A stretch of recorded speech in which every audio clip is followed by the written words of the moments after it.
Good evening, everyone. Thank you for joining us. I'd like to welcome everybody to Not Quiet and Not Submissive, Asian American Women Speak Out. The title comes from a stereotype that is often ascribed to Asian Americans, and especially Asian American women, that they are quiet and submissive.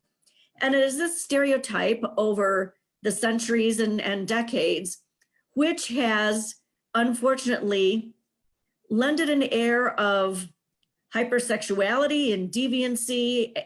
The Page Act of 1875 prohibited Asian American women from migrating to the United States because they were thought to be prostitutes, when in fact, many of them were here to join American husbands, men that they had married.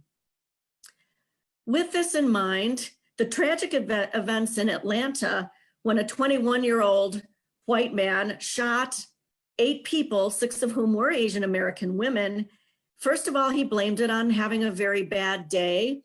And then he said he had a sex addiction and was trying to root out the source of his temptation.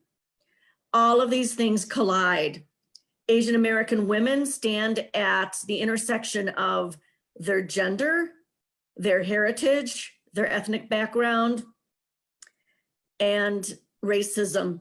So here tonight, we have some local Asian American women who are here to candidly discuss how they felt about these tragic events and the history of Asian American women, and they'll be sharing some of their personal experiences as well. I am very pleased to have with us also Representative Janet Yang Rohr of the 41st District of the Illinois General Assembly. And I'm going to hand it off to her first before we introduce the rest of our panelists and then get started with the Q&A. We will also have a chance for audience Q&A. So I'd like to welcome then Representative Janet Yang Rohr. Thank you, Tish, and thank you so much, everyone, for the opportunity to be here and to talk about this very important topic and these very important events. You know, it's unfortunate that we have to have this conversation, but in a lot of ways, I think it's good that it's finally becoming more of a national. That it is a national conversation at this point, and that I think that we're getting the attention.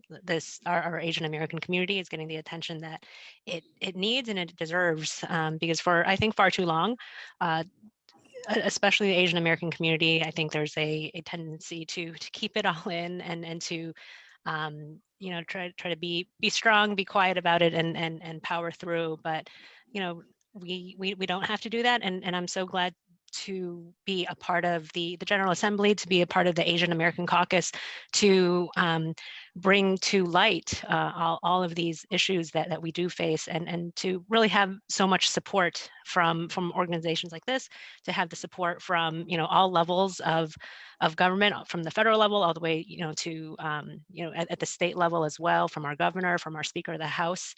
And it's good to start these conversations, and I know that these conversations won't end here. And just want to thank everyone for taking this evening to be with us today to learn more about what's going on in our community. Okay, thank you. Thank you so much, Ms. Yang Rohr. So I would like to briefly introduce our panelists, and please, when you begin to speak, take some more time to introduce yourself more fully.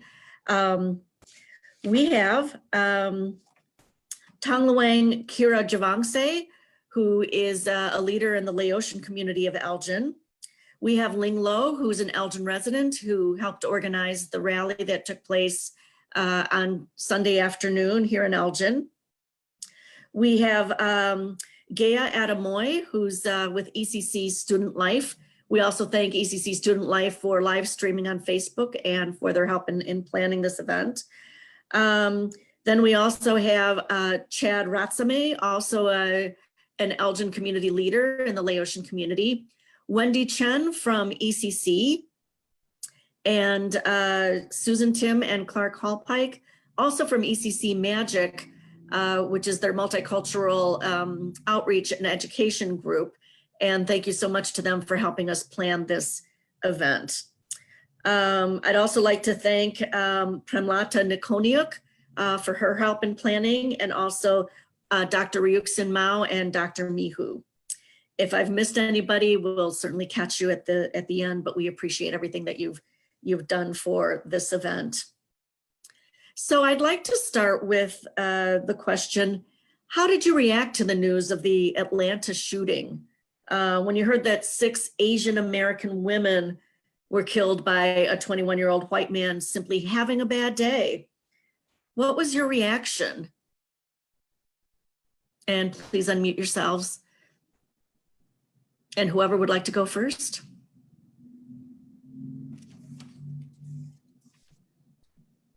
So what was your gut reaction when you heard the news? I think we're all just hurting, angry, tired, frustrated, but we're glad that we have a platform now where there's more people willing to listen. I think in the past it was brushed aside like, oh, that's just a few incidences. There's not like a pandemic of events happening. And I think it's the Atlanta shooting really threw all these hate crimes into the spotlight. When in fact, according to the group Stop AAPI Hate, just between March 20th of last year and through February of this year, they've had almost 4,000 reported incidents of hate crimes and other incidents against Asian Americans. So just due to the COVID pandemic being ascribed to the Wuhan virus, Kung flu, as the former president once described it, it's exponentially risen crimes against Asian Americans. So how does that make you feel? Do you feel safe? So for me personally, like you said, crimes against Asians is not a new thing. It's the magnitude of this, not just one incident you hear randomly here and there. It's just one day that many innocent Asians gunned down. Then you couple that with the guns, which is a hot issue already. Then you add on this trifecta of, the enabling by the former administration to the emboldening of the acts. They're kind of coming out more bravely now or more boldly now to carry out that hatred. It kind of brings to mind that poem, right? When they came for the communists and didn't speak up, and as Asian race, we tend to be quiet, kind of don't stir the pot, just go on, just accept it. But now they finally came for us in broad daylight. Is how I feel about this, and it shook me. I'm a paranoid person. I'm more paranoid now. Yeah, I'll echo a lot of those thoughts already put out there. It was obviously horrifying, and for me it's always the scary part, I think, is it's sometimes too easy for us to become desensitized, I think, to all these occurrences. And but I think seeing all the support that we got and kind of all the action that mobilized around it almost immediately to address the events, I think they really give me hope that we don't become numb to these and that we do take action. Like in the General Assembly, for example, we had, we have a very active and growing Asian American caucus, and just a few days after the shootings occurred, we had, for example, Representative Teresa Ma on the floor with a statement condemning the shooting, bringing attention to it, to leadership, and just bringing attention to all these issues that we face. And so I think, at the very least, getting that immediate support from all those levels of leadership really helps and helps kind of draw attention to these areas and hopefully ultimately bring change as well. I feel horrified when I heard the news. For the Furthermore, I could not believe such a irresponsible statement, such as having a bad day, was from a police officer. The statement was a heartbroken message to the victim's family and really hurt the feeling of the Asian community. That's what I feel. And the data do show that there is an increase in the number of Asian Americans who feel unsafe. According to the Center study of the hate at the California State University, anti-Asian hate crime are up 150% during the pandemic. And personally, I have been living in the United States for over 17 years now. And this is the first time ever that I would use extra caution while I was working on the street or go to the public places, which is really sad.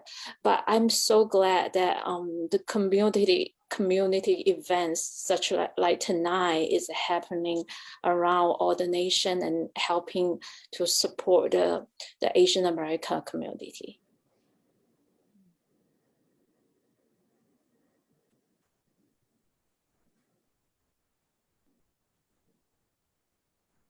Anybody else want to answer that question? How did you react to the news? It's for my opinions. It's like I heard at the first time. It's so sad. And just want to know why it happened like this. And when we have the second thought and we say, okay, that's bad for our community. But we think we have to plan ahead for future for our kids to learn, grow from the family and the neighbor, love each other, help each other, and be kind to each other. I think on the future will, that's what I thought. Because we don't train our kids well enough, then they have hate inside. And then that's why they just be crazy to have gun, especially it's a gun. Everyone have gun is that, it is not right to have in the house. And we know that it's weapon. Even our weapon from our mouth is a weapon too. But we have to train our kids in the right way first. That's so sad for the whole world to see this. My heart is crying. That's sad. That's what we have to, if we want to change, we have to plan for the future and train our kids, learn how to love and care. Thank you. Thank you.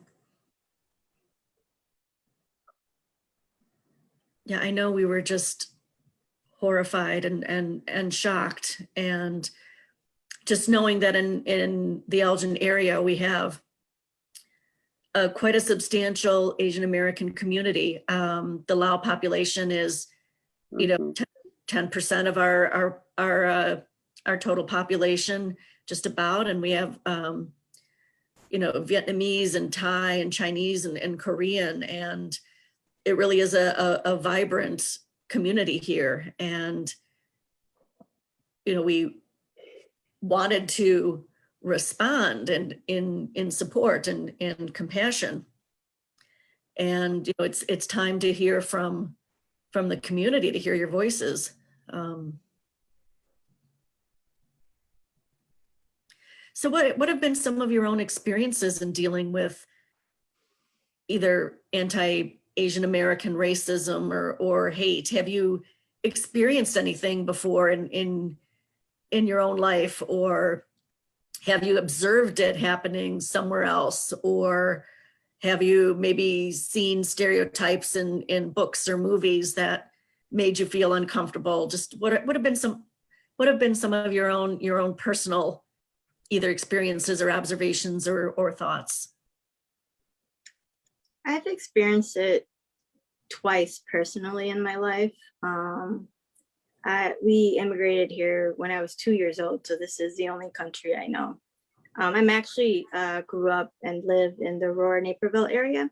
which doesn't have a robust Laotian community. That's Elgin. That's why I always was in Elgin participating in cultural events.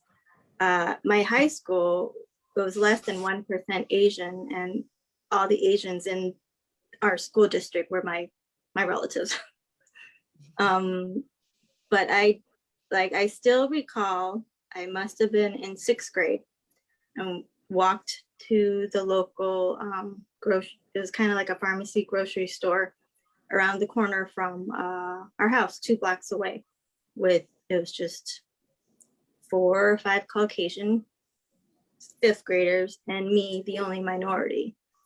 When we go into the store, I'm followed around by the sales rep. And my other friends, we all kind of have gone our, different ways in the store. Prior to leaving, the sales rep asked to check my pockets. And I was the only one asked. And that was like my first experience of like, I'm being treated differently because I don't look like everybody else. And then my second experience was in college. I went to Loyola University. It has a good, mix of representation from all the different cultural groups. I was returning to my apartment off campus, and there's a frat house that we would have to pass on the way. And don't know who did it, but just a couple boys started heckling. I was with my other friend who was also Asian, and just making derogatory, harassing comments about, the slant of my eye, and is my private part slanted too? So that was pretty vulgar.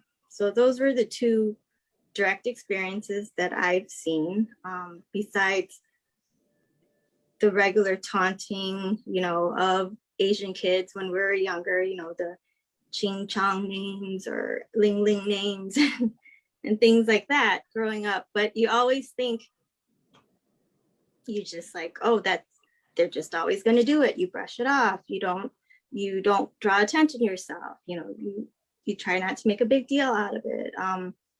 Other kids will laugh it off and, beat them to the punchline. And I think I've been trying to teach my girls, you can't normalize that.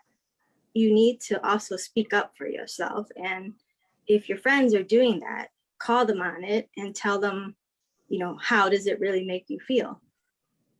And like Thonglouane was mentioning, it's going to be the new generation if we teach them to also stand up for themselves and also embrace everyone's differences. Mm. Have you ever had the opportunity to meet up with some of the kids from your childhood and set them straight, if you will? There's a couple people from my childhood when me and Ling and a handful of us organized that rally last Saturday. A couple of them direct messaged me personally and, supported me in all of this. And they didn't really apologize, but they kind of acknowledged that, we could have been more of an ally for you back then. Mm. And, and now they're really realizing the change in the climate between Black Lives Matter, Stop Asian Hate, and it's really putting us on the spotlight and giving us a platform to educate, advocate for everybody. That's wonderful. Anybody else have an experience or an observation they'd like to share? I think I had a experience. It's probably 15 or 17 years ago, like when I was working as a store manager in a Chinese restaurant. We have a lot of American guy as drivers, delivery guys. and we have waiter. He's Chinese, but his English is not good, but he's super nice. And every time like he tried to talk with the drivers to practice English. And sometimes I notice a couple of the driver, they are just not nice. They like laugh at him, how the way he speak English. And there's one time they were playing some stupid game, like it's kind of who lose, then they slap the other's face. At the beginning, it's just the playing and the joking, and finally it turns out ugly when the waiter, the Chinese guy, didn't say it right. Then the driver, one of the driver, like it's just the slap his face. It's like, and everybody is just shocked. And I was just like standing there watching all this happen. And at that moment, I just walk over there and slap back the guy's face. I'm like, don't mess up with my waiter. So like after that, then everybody tried to keep distance and show at least the respect for all the Chinese employee at the store. It's like probably 15 years ago in Crystal Lake, a Chinese restaurant. Yeah. So like my feel is like we should always defend our rights. If we give in, like nobody take it as seriously.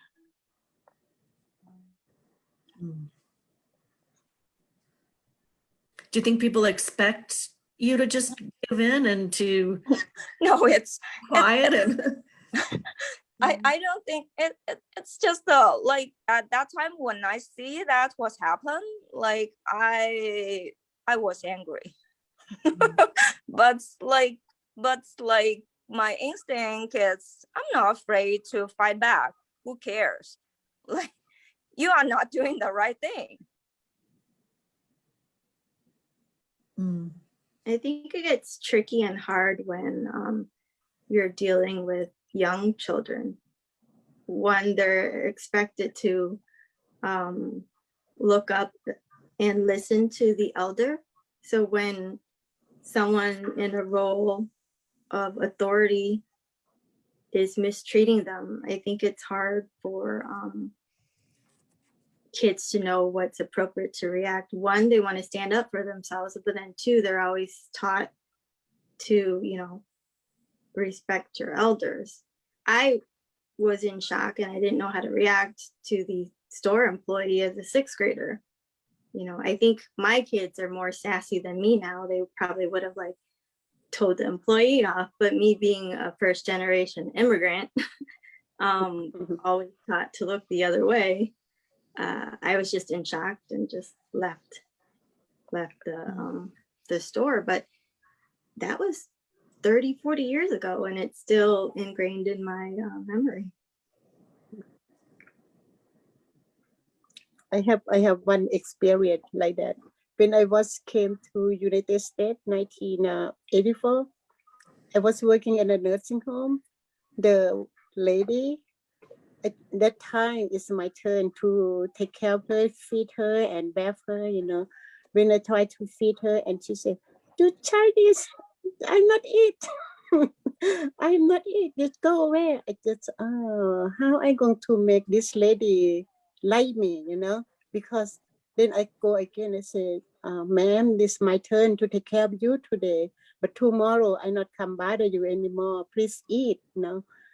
And she still try to push the dish away. Then because the manager told me, if you have a hard time, you go to the manager and tell them, and they come and help me. And I have to go to the manager and they help me.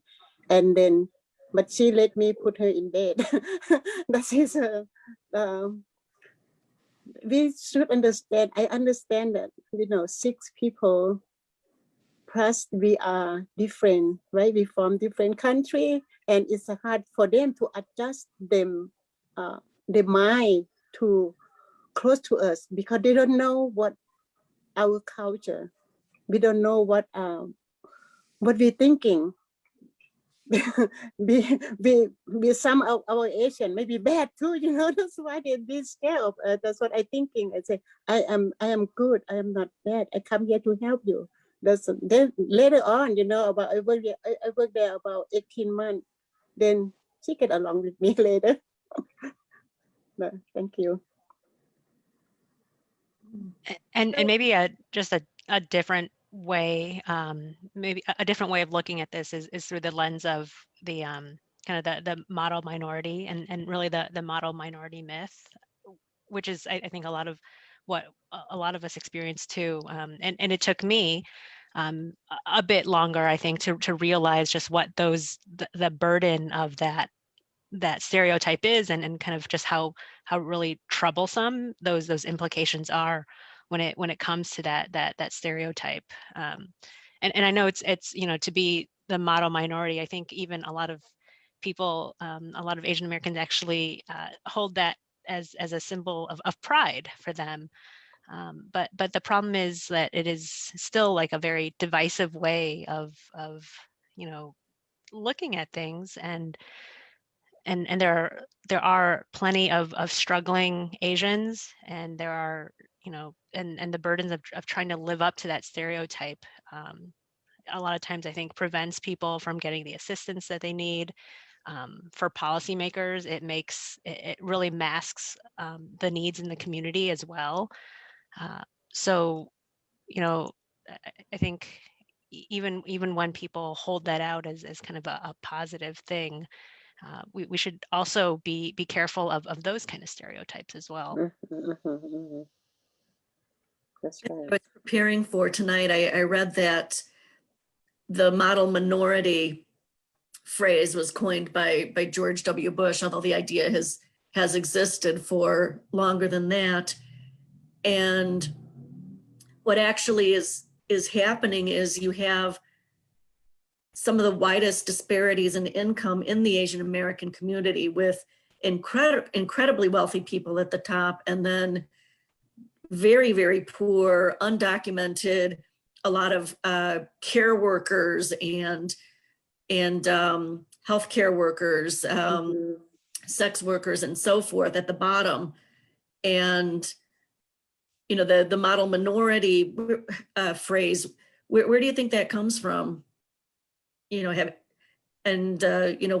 you first heard it, what were your thoughts?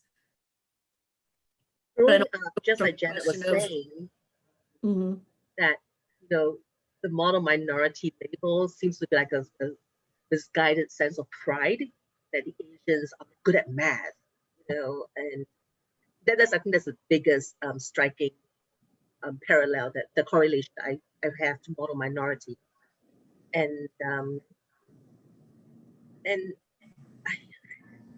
I don't know. Sometimes I do wear it with pride, and sometimes on a few things about being Asians, and maybe I play it up, and sometimes I wonder whether I perpetuate that stereotype as well. I'm from Singapore, and the Chinese Asians are the biggest population there. We're like almost the whites, right, in Singapore. So coming to this country, I maybe carried that with me, and I never, thankfully, in my 30 years here, I have never been targeted. Although this thing that happened in Atlanta really did strike me, hit me personally, because I feel like the time has come where maybe I will be looked at very differently and be targeted one day for just being the color of my skin. But the treatment, however, I got is kind of like a backhanded slap and compliments, and it usually comes from people I know, not strangers. The people see me and they'll say things like, "Oh wow, you speak really good English." And instead of me correcting them, I thought I would educate them on how come why is it that I speak such good English? and I'll just give them this big, the social history of what Singapore is like, and hence I'm the way I am. And I don't know how to go forward from there, with this conversation and this climate that we're in now, how to approach certain issues with people, with friends I know. So I'm kind of having this internal struggle at this moment on whether, I have fed into that stereotype, and whether I should, in a way, while I see to speak out, maybe I should, kind of be more deliberate in my approach. I don't have an answer here. I'm just tossing it out there that this is one of the individual struggles that I'm having right now. Does anybody else feel the same way that Ling does? Are you beginning to struggle with the stereotype versus speaking up?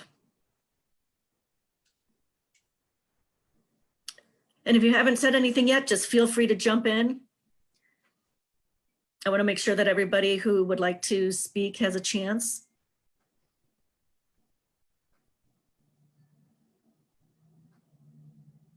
Anybody else struggling with this stereotype and how you personally comport yourself out in public? Or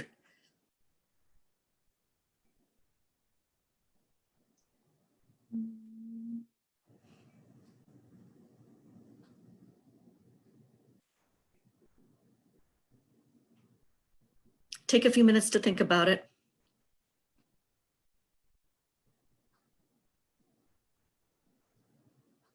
I mean, I do see, I work at Rush University Medical Center, and I'm also the fellowship coordinator for a program there. I do see that there are a lot of Asian applicants to the healthcare field. They don't always take into consideration some of the struggles that some of these Asian applicants face to get to where they are in their career. Some are first generation from immigrant factory worker parents, and some are established, just like any other family that have several generations of doctors in the family. But they're truly not considered or don't qualify for all of the same minority scholarships or assistance, because the Asians are, I think there's more Asians in these programs. So even though some of the applicants that truly need the additional assistance, I think they're kind of getting the not enough assistance because of this model minority impression. When in actuality, I feel like they should be given more assistance to balance out, opportunities. For there are certain underrepresented groups within all the subgroups of the Asian population. Like there's not very many Cambodians, there's not very many Laotians, but they're all lumped together with every single Asian country. That's the only thing I kind of see. Mm-hmm. Do you think that's a detriment to be lumped all together, or is there strength in numbers, especially given today's climate? Yeah, there's strength in numbers, but when it comes to certain things like this, they really need to look at the whole picture of the applicant, and it's a detriment when they are lumped together. Mm. Yeah, the whole lumping together, I think it has a good example, right, where somebody is Asian and they think that we're all from China, but there's just so many subsets of. But no matter how much you tell them, they always go back to, oh, you're from China. And while there's the Philippines, there's the Indonesians, there's even the South Asians who we consider as Asians. So that is always a hard one to explain. Prem, you're nodding emphatically. Would you like to add something? You're muted. Sorry, You I go. was going to jump in and say the struggle is real and it's every day. You know, I moved to this country when I was 24 years old, and I put myself through graduate school and, you know, college, university, graduate school.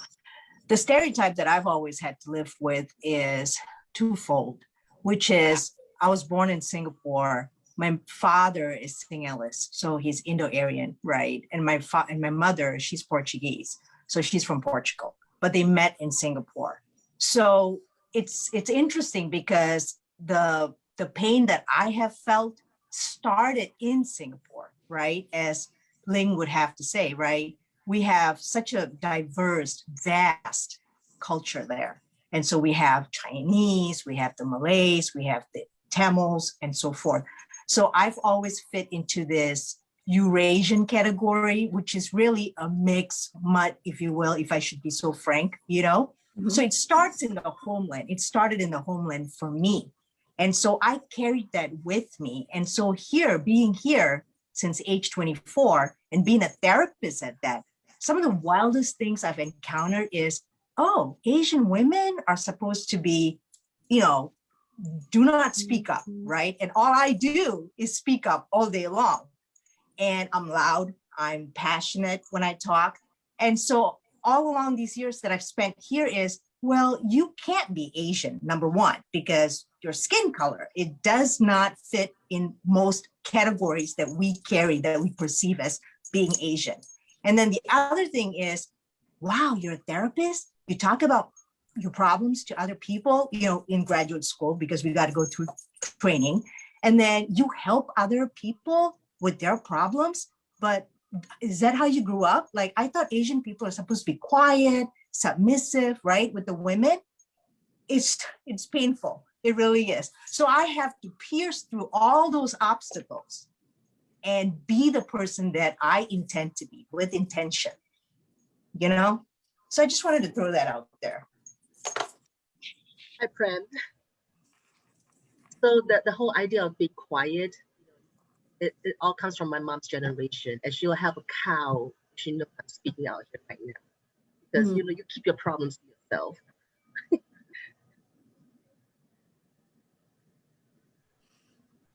That is true. My dad asked me, you sure you want to organize that rally last week? I'm like, it'll be okay, Dad. Well, the moment I became a therapist, my family pretty much was like, you know, we disown you. Not just, you know, literally, but physically, just go over there, do what you want. Do not speak of us. So it runs deep. And so when you face that within your family, right, within the culture that you've grown up in, and you think you know somebody, you think you know a community of people, and then you take that outside, and then you face even more, right? All this pain that comes onto you from people that you don't think you have any, you know, you can't relate to them. But then you face the same amount of not wanting, not understanding you, not wanting to get to know you, you know, and you, it's just, it runs deep because you face that from your own community, from your own family, and then you face just the same with anyone else. I'm not saying everybody, but the ones that bring it to you. So it's really hard to understand at some points, you know, who are you? What is your identity? Who do you, you know, relate to? How do you carry on telling people who you are? There's nothing, or sometimes it feels like there's nothing or nobody to identify with. Tish, we have Pat who's raised her hand. I allowed her to talk. Okay. Yes, wonderful. We were waiting to hear from you, Pat. Welcome. Okay. Hi, this is Pat Vilaychack. Yes. I think that you live in United States. Oh, we just lost you. Pat, are you having trouble with your mic? If you are, can you type in the chat and I could read out loud for you? I think she's out. Check your audio. No, I think she totally, we lost her totally from the. Okay, let's see. Okay, go back. Can you hear me? Okay, got it. Okay. Okay, so I think that you live in United States. Even though we are Asian, we have to adapt the change.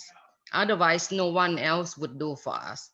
So that's how I teach my kids. If you don't fight for yourself, no one would. So I give you an example. I mean, for me, I would try like 1, 2. I have my own limits, and then after that I cannot. Then I speak up, and then in my experience, this is not my myself. That's for my sister. When we come to the United States, and then we don't speak much English. And then we live in Chicago, so a lot of very diverse. And then if they think that you are quiet, and then they will try to bully you or hit you or do many things. So my sister would try to be patient. And then there's like maybe about 8 or 10,000 kids.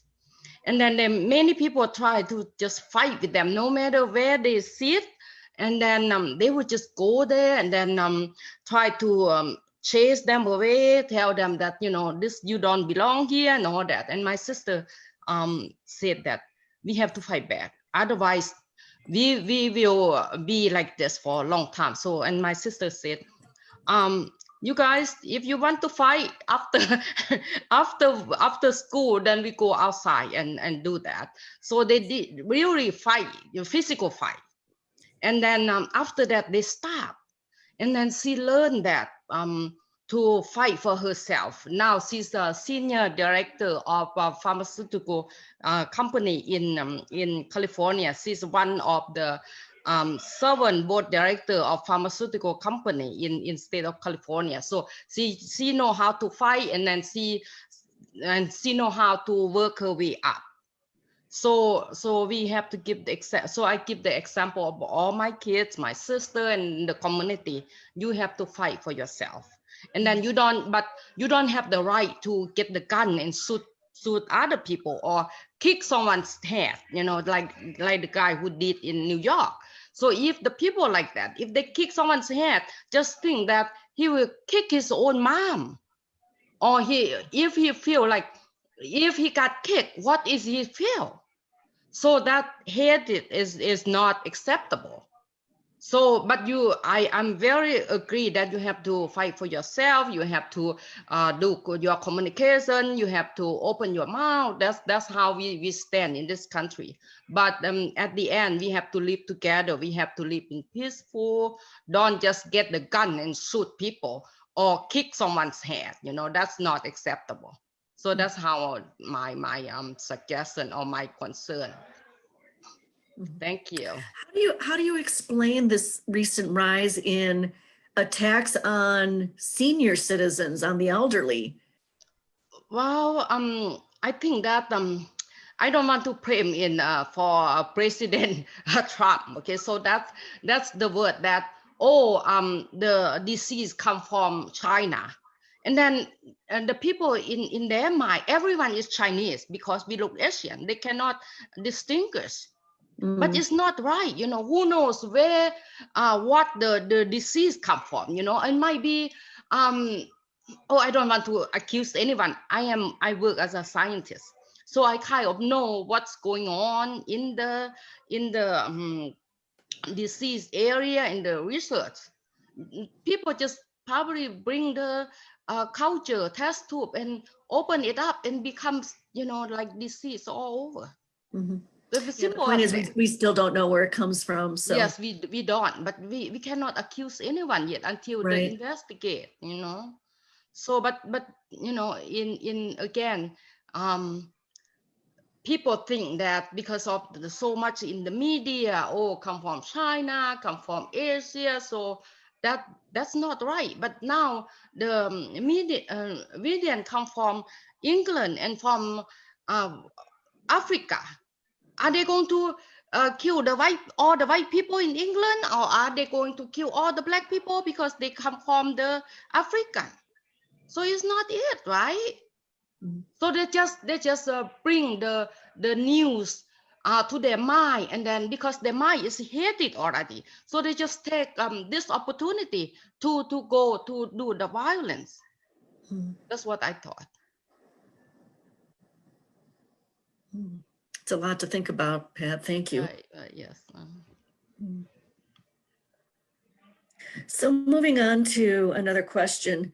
Do you think that being a woman makes things worse? Have you experienced misogyny on top of racism and stereotyping?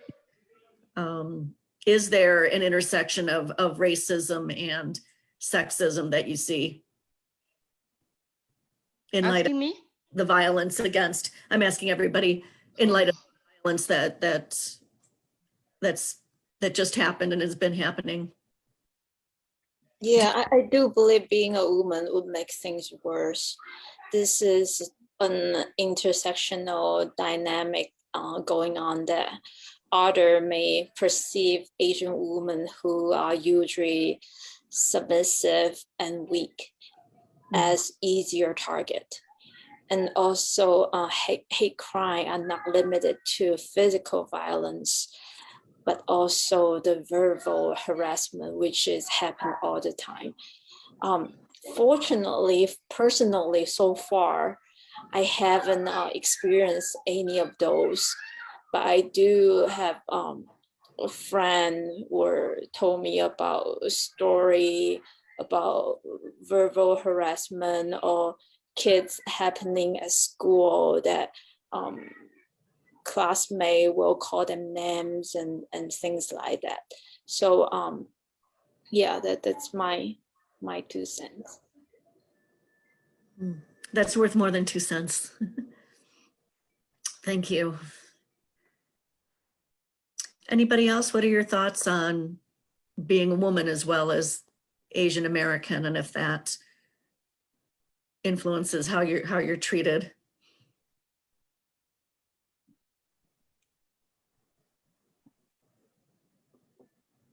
I mean, for sure it does. And, you know, for me, outside of my role as a state representative, I've been in the investment industry for most of the last 2 decades. And so I definitely know what it feels like to be in the only woman in the room when and to be the double minority in a room full of finance bros, for example. So, you know, there are a lot of ways to manage that, to deal with it. And like, I guess in my career, it's to a large extent trying to always remember what it felt like to be earlier in your career, right?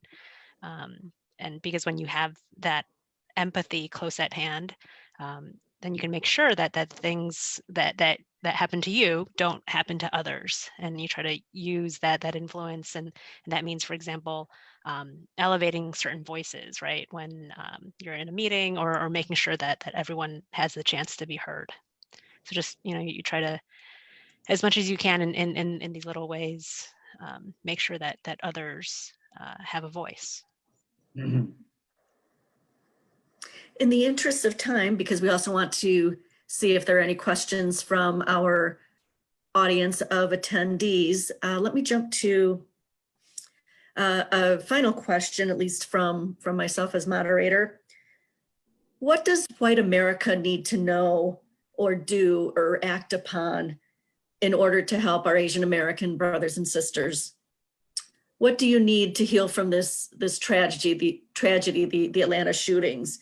What do we as white Americans need to do to stop the hate? What would you like to see happen? Ms. Rohr, you could probably speak from a policy standpoint. Others can speak maybe about education, how you're raising your children. What do we need to know? What do we need to do? Because I think we all want some hope that this is not going to last forever. That we as people can okay, sorry, I'll go ahead, okay? I want not only white American, I mean, I want everyone to know that United States is land of opportunity. And then it's only American Indians who own the land. And then we all coming as immigrants, but who's here longer? So we all pay tax. So we should not discriminate against each other. We should work together. And then make this place a very nice place to live. And then we have to teach our kids love and kindness, not just go and hit each other. You know, if some problems to be solved, bring it up, and then bring to the teacher, bring to the people who can manage the problems. So not just solve it by themselves. That's how I teach my kids, my sister, and then I would tell everyone the same way. Thank you. Thank you. So my very Anybody young else? son just walked by. He's 6 years Uh-huh. old and he's in kindergarten. And I've never been to public schools here except the universities. And I have my bias on my way of thinking of how things were taught in school.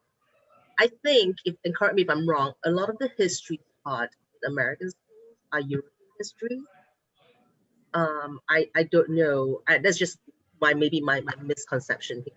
But anyway, moving forward, I hope there will be some kind of a curriculum that will address, right? A revised curriculum that addresses this diverse community that we have and learn their history as well. I personally don't remember learning very much about the history of Asian Americans in the US other than the building of the Transcontinental Railroad. And maybe it. Does anybody else remember learning anything about American history? Well, maybe related to that, on curriculum and education. Let me tell you a little bit about what we're doing, but and I want to give this group three very actionable things we can do right now. Wonderful. One, Steve Moon in the chat put in a very good training that is available to everyone, to anyone, bystander intervention training hosted by the Asian American Advancing Justice group. Wonderful training, and that will probably, of the three things I'm going to give you, that's probably going to take the most time, but still totally worth it. The second thing, kind of speaking to what Tish and Ling just said, in the Illinois House, we just recently passed out of committee, the Elementary Curriculum Committee, the Teaching Equitable Asian American Community History Act. So that's the TEACH Act. I think it's House Bill 342. And that is one that would require schools across Illinois to teach Asian American history, both the crimes, darkness of the past, but also the moments of achievement and joy. And I think it's a very important bill, and it's sponsored by my colleagues in the Asian American Caucus, State Representative Jennifer Gong-Gershowitz, State Senator Ram Villavalam. What you can do is go find your representative, send them a note, tell them that you support this bill and you would like them to support it too on your behalf. And when you send those notes to your representatives, I think those are very powerful. And I believe that every single one of your representatives will read those and take those to heart, and they're very powerful, that kind of that personal note. And then the third positive move forward. I'm very glad to hear that. Yeah. And the third thing is something that I think any one of us can actually do, and something to maybe think about as you kind of interact with the world around you, right? And that is to stop asking the question, where are you from? Okay, because it is a question that I think that almost every single Asian American hates to be asked, because it does, I know, seem very innocuous. It even seems very friendly. You just want to, make conversation, but at the same time, it's also one of the more, I think, insidious ways to reinforce that kind of notion of Asian Americans as perpetual foreigners, as perpetual outsiders in this country. If you just, maybe in the chat, I'm going to send a link through, and the LA Times just did a story on this that was very interesting, and I think it's very thought provoking in terms of this question and what it means to Asian Americans when you ask it. So I'm going to put that in the chat though, and actually I'll put the bill in the chat so that if you all are so moved, you can call your representatives. Well, thank you, Janet. It's really wonderful to hear that policy really is what changes things when all is said and done. And this is a very positive move forward.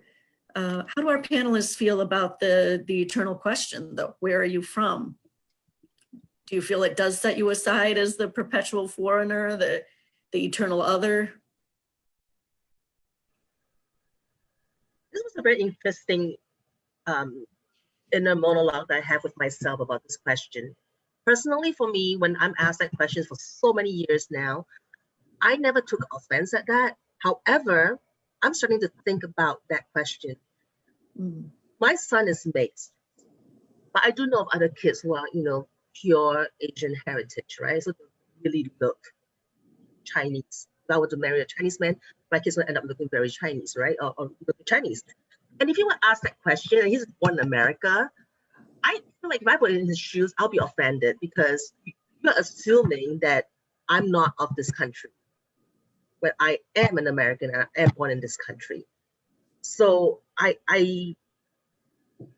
think you're right. I think a lot of people ask that question, perhaps maybe with well-meaning, maybe not. I don't know. But let's just, err on the side of caution. Stop asking that question. Allow your conversation flow, guide, someone like me to offer you my background. Or if somebody asks where are you from and you say Elgin, Illinois, the other person just needs to graciously accept that and not say, no, where are you really from? Right. Yeah, I think that's the offensive part, right? No, where are you really from? So I can see how that would really be offensive. If your family's been in this country, if you've been in this country for however many years, it's, you have a standing as an American. So that's. And Chad's been here since 2 years old. This is her country. Where else is she from but this country, right? I don't fit it either. I went back to visit both of my parents' home country and they laughed at my Laotian and Thai English accent. I think it's the context of how someone asked you. If they started off the conversation and shared their background, my family is from these two countries, but I grew up here. Then I think I would be more open to, really share, I'm ethnically this and that, but I grew up in Aurora, Illinois. Clark, did you have something to say? Yeah, I just want to make think the question was that underlines the question, where are you from, is really an intention to treat with difference. That is a danger of that question. If you're asking where are you from, you're already trying to classify people. If they are from the same area you are from, you are going to treat them differently. That is the underpinning assumption. And if they're not from the same area you are from, you are likely to stop the conversation or turn away. And showing the body language, well, I'm not interested in you at all. So the origin of that question is really, really questionable.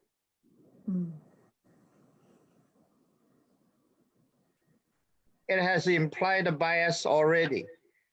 When people are, are getting together,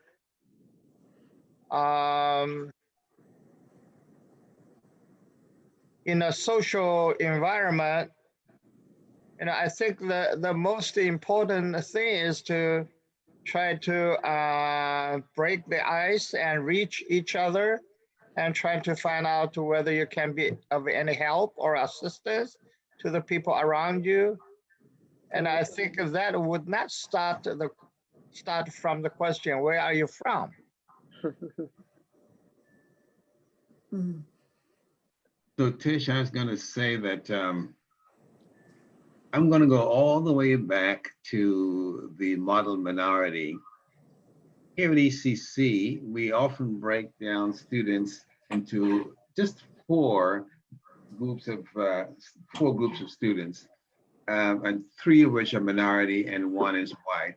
We have African American, and we have Latino and Black, and then white. But when you say someone is a model minority, what does it say about the other minorities? Does it say that they're not model? And so you're making that distinction. And so I'm going to sort of ask us to sort of ponder that model minority thing, because what does it say about the Hispanics on campus or the Blacks on campus? They're not model, and therefore it could be somewhat disparaging. And so let's ponder that a little bit, because it can be really misplaced.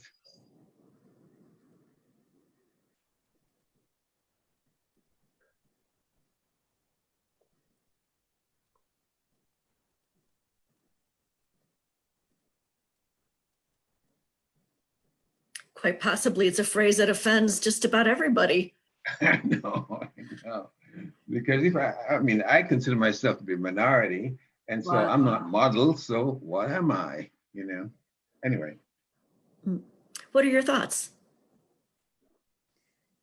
Has anybody who hasn't maybe said much of anything but is dying to, if I've overlooked you, I apologize, please raise your hand.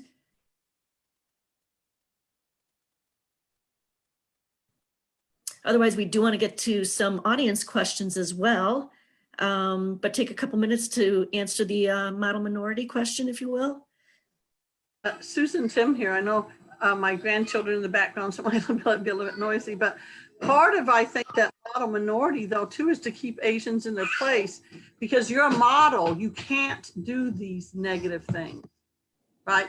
You can't speak up. You're supposed to be the model. If that's the case, if that's what is being pushed to you, then you are held to a higher standard of whatever they call model, and you're obligated to act, quote, better. But it's also saying that white America doesn't want any minorities to speak up. Absolutely, absolutely.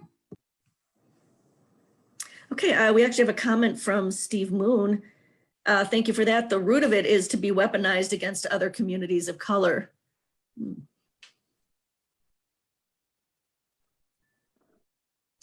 Do we have any questions from the audience? Sadia, have you been? Yeah, I don't see any questions in the Q&A box. So if anyone does, please feel free to type it in, or if you want to raise your hand, we can unmute you. Or in the chat? Do we have any questions for all of our panelists, or specific ones? Or any comments? We did get one. Let's see. What's the origin of the Asian and Black Tish, I'll have you read that. Dissonance. I'm sorry, where is that? Is that in the chat? It's in the Q&A. Oh, it's in the Q&A. Yeah. Okay, there it is. Okay, what's the origin of the Asian and Black dissonance?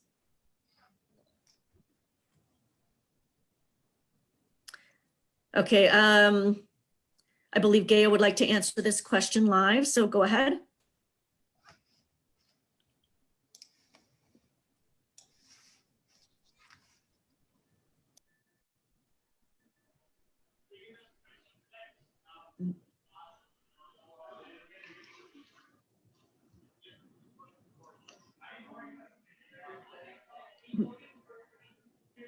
Gaia, did you want to answer that question live?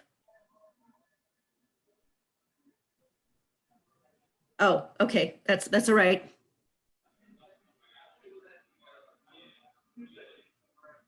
I think that did you answer that in Facebook or something? That's what I was thinking, maybe that live meant.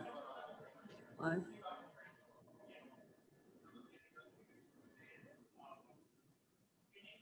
Okay, a little bit of a blip there then. The question was, what's the origin of the Asian and Black dissonance? Okay, that's. If we don't feel that we can answer that question, feel free to email me. We'll get some expert opinions.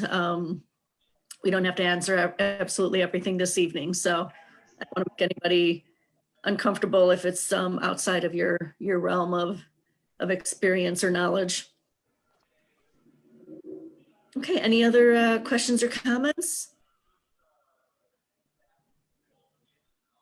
Either in the Q&A or the chat? I think that would take some research to find out, or case study to find out what lies at the bottom of this dissonance. Do you see a dissonance? Or I mean, there's some research to do. What has been recorded in research or in the research world about this issue?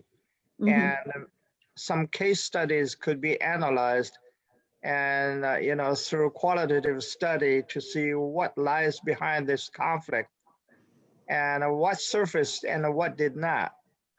What is the general perspectives of this group as versus that group?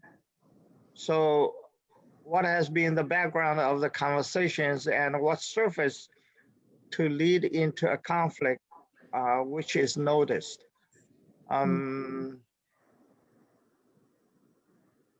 Conflict between ethnic groups seems to be pretty prevalent, and the difference in lifestyle, in culture, could be the sources of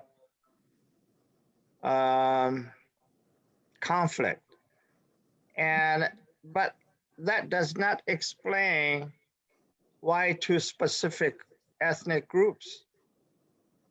I think more study need to be conducted to find out the underlying senses. It could be caused by multiple factors that led to it. Well, Susan pointed out that when people are divided, they do not have as much power than if they are united.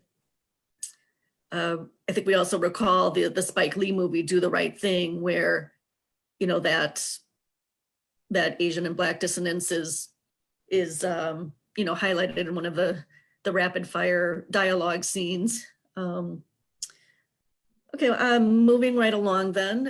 Any other questions or comments for our panelists? Any of our attendees? Would you like to say something? Raise your hand if you would like to speak. I do have Erica. I'm going to let her. Okay. Mike. Hi, do you guys believe that the United States foreign policy has contributed to anti-Asian hate crimes? Because I know that since like middle school and high school, like I'm a sophomore in college right now, Asians have been dehumanized. Like we've been justifying like the bombing of Hiroshima and Nagasaki and the Korean War. Like there were like millions of Asians that were murdered, and like so many of them were left, like their families were killed, so many kids were left orphaned, women were left widowed, and like these women, they had no money, so they were forced into prostitution and stuff like that. So has like the United States foreign policy contributed to the dehumanization of Asians?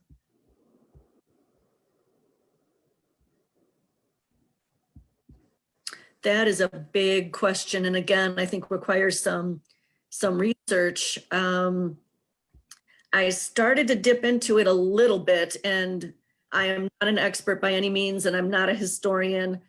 I'm just a reader, so I want to proceed with caution. But there are some indicators that certainly the United States' role in various armed conflicts in Asian countries has a lot to do with it. In 1950, this is one thing that I did read, the Japanese command, along with the US, set up the rest and relaxation, the R&R stations across Asia. And this allowed the US military to have their weekends of leave, R&R. And I'm not going to say what R&R, rest and relaxation, some of the awful nicknames that took the place of that, but you can use your imaginations. And what it did was, because only the very poorest people were allowed near the US bases, nobody else was really allowed to work on a base or be near a base, an army base. And our stations became, the comfort stations. And I'm sure you've heard the term comfort women or comfort ladies, which are basically sex workers. So what happened was it established a pattern perpetuated down through decades of the US military using, exploiting, the underclass of Asian American, of Asian women with whom they came into contact. And like I said, I've just dipped into the reading. It's a huge topic. There are so many different factors and so many, different questions to ask. Very interesting to have a historian or scholar maybe do a program about this topic. So I apologize if this isn't a full answer, but Erica, short answer would be that, yes, I believe that there is a policy element to all of this. And I'll leave my email if you want to email me. Let me see if I can find some library resources. I'll do a little research for you. So I'll leave my email in the chat. If anybody has anything to add, if you know more than I do, please chime in. I'm not going to say I know more than you do, but I will say, I don't think it would be controversial to say that state-sanctioned acts of racism are they're not new, and they are real. We have the Chinese Exclusion Act, which was the first and only, I think, major piece of federal legislation that specifically excluded a specific ethnicity. We have World War II's Japanese internment camps. So there are certainly examples, and again, that it's like that scapegoating, that kind of cultivated suspicion of Asians as perpetual foreigners that we're that unfortunately have deep roots in our country. I don't think, I think we can all agree that the sentiment isn't new, but it doesn't have to continue. And as long as, if we can remember and look to the past and understand history and understand crimes in the past, then hopefully we don't repeat them, right? And that's one of the great things of our society, of being a human, that we can learn from the past and we don't have to keep repeating it. And that's why I think that the Teach Act will be one of those important steps to make sure that doesn't happen. Okay, we have a question. What are the groups in Elgin that advocate for Asian American residents? Some of you that are involved with certain groups. The multicultural education group. There's Lao Elgin. Thonglouane? Yes. Let's see. I am senior advisor for Multiple E Group. MEG. Yeah. It used to be the Multicultural Education Outreach Foundation, but right. Yeah, the name was shortened.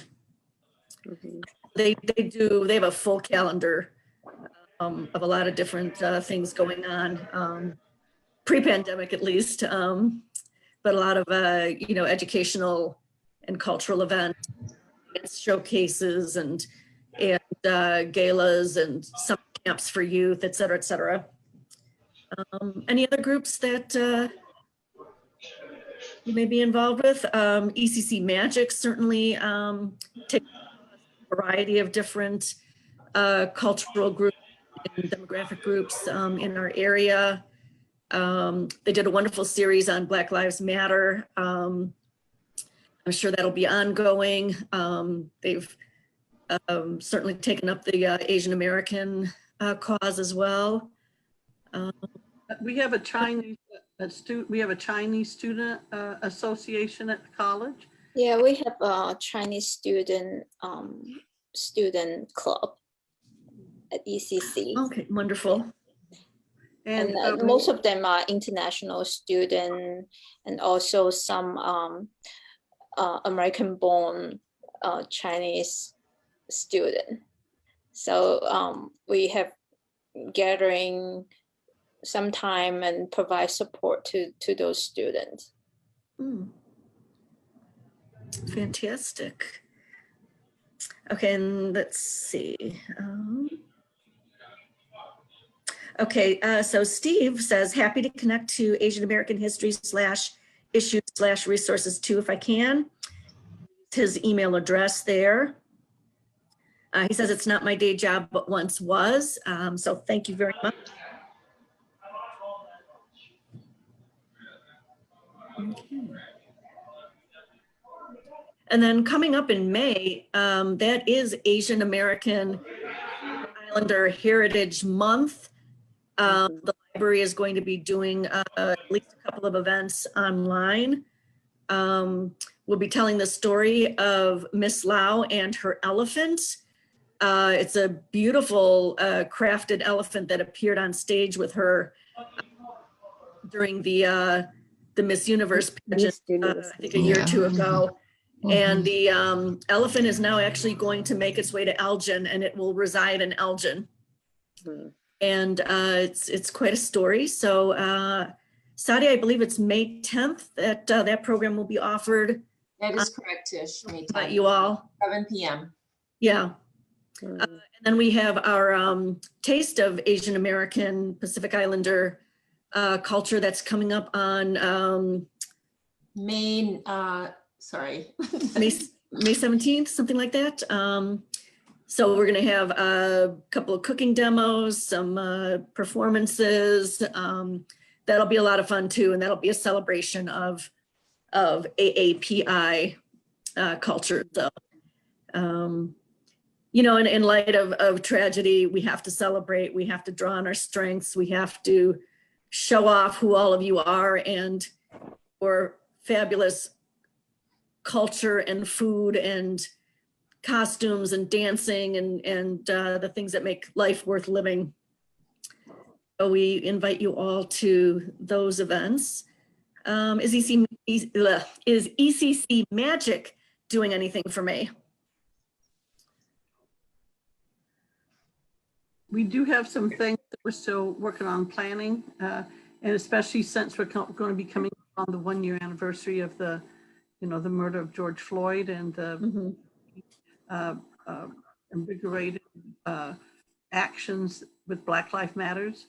Black Lives Matters, as you mentioned, Tish, has spurred a lot of social justice issues from our Native American indigenous people and the visiting of naming things without their permission. And then on top of that, now our Asian community, there's been a big movement of the Black Lives Matters to support our Asian neighbors and family members, community members as this. So thank you very much for, sharing your voice. And many people have said how much they appreciate you sharing your story. Sometimes that's painful. We appreciate that. Prem was going to say something about the Pacific Heritage Month too at the college. Yes, please. Prem, go ahead. Hey, Susan, thank you. Yeah, we were just in meetings today and we're still in the planning process, but we're getting closer to it. We're holding a month-long series of events. It involves some showcase of the local Asian restaurants, businesses that, and as well, we're holding a panel on May 4th, I believe it's at 7 p.m. And it involves Peter Han, Gaya, myself, Rowan. We're going to be talking about similar to what we're talking about today, just to keep the momentum going. And we're talking about maybe even airing a movie, perhaps later in the month, if possible. So we got about 5-6 events coming up. So keep an eye out for that. We'll have it all over Instagram, we'll have it on social media. Okay, stay tuned, everybody. Any other comments or questions? I just want to add also, as far as the programming at ECC, we do have these events planned that Prem had mentioned. And also, this is open to anyone who would like to join. It's open to the community. It's not just for ECC students, faculty, and staff. And so we would really invite you all to join in on that. And like you said, Tish, even though we are going through this tough time, we want to also celebrate the beautiful cultures that we have, that's encompassing the Asian culture. And this was kind of mentioned earlier with some of our panelists in how saying, there's a common misconception that Asians are only, your typical view of of East Asians. And so there's so many different cultures in the Asian culture itself that we want to showcase those. We are in the process of getting Dr. Arunsak, and he was part of the creation for Raya, the Last Dragon. So again, this is a new thing that Disney Plus had come up with, and helping to enrich the culture, the Asian culture. So hope that anyone who's here, please follow the ECC Student Life page, social media pages. We will be posting those information on those as well. Also, please follow Representative Janet Yang Rohr on her social media. Let me scroll up in the chat. I did see that. Here we go. You can you can like her Facebook page at Rep Yang Rohr. Follow and support her work in Springfield. And we're so grateful that she took time out of her busy schedule to be with us tonight. At this point, let's draw the evening to a close, unless there's just one more comment that somebody wants to squeeze in. Otherwise, I have a long list of thank yous. So first of all, I would like to thank our panelists, Representative Janet Yang Rohr from the 41st District, representing in the Illinois General Assembly, Ling Low Elgin resident and rally organizer, along with Keorajavongsay, also a community leader. We have Thonglouane Keorajavongsay, who's a Lao community leader as well, and Pat Vilaychack, another community leader. So I'm so excited that we were able to bring together a lot of community leaders. Wendy Chen from ECC, thank you so much for sharing your observations. Clark Hall Pike and Susan Tim of ECC Magic, thank you so much for your help in planning this event. Prem Nikoniak, again, thank you for your observations and help in planning. ECC Student Life's Gaya Atamoy has been invaluable, setting up the Facebook live streaming, and offering her expertise on all things Zoom. Rick Mao, again, thank you so much for your words. Mihu as well, was invaluable in the planning process. And a special thank you to Donna Ouankeo, Janet's chief of staff, who organized a lot of the details of her appearance for us. So if I missed anybody, I apologize.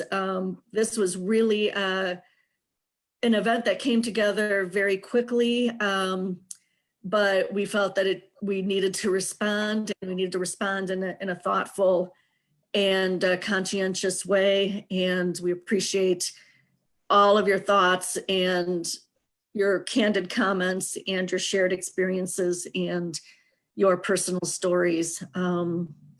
We're not going to build bridges unless we have people involved, and that really is the key. Relationships are the key to building stronger communities. And in closing, thank you all. Thank you, attendees, for listening to our esteemed panelists. And we hope that you go out into the world and just tell people that we're all in this together. We're here to support you, to offer you strength, and we're here to educate, and we're here to inform. Yes. Good night, everybody, and thank you again Good night. much for All attending. right. Thank you. Thank you, everyone. Good night. Good night. This Thank program you. has been recorded, and we will be sharing out the link too, so keep an eye out for that. Thank you.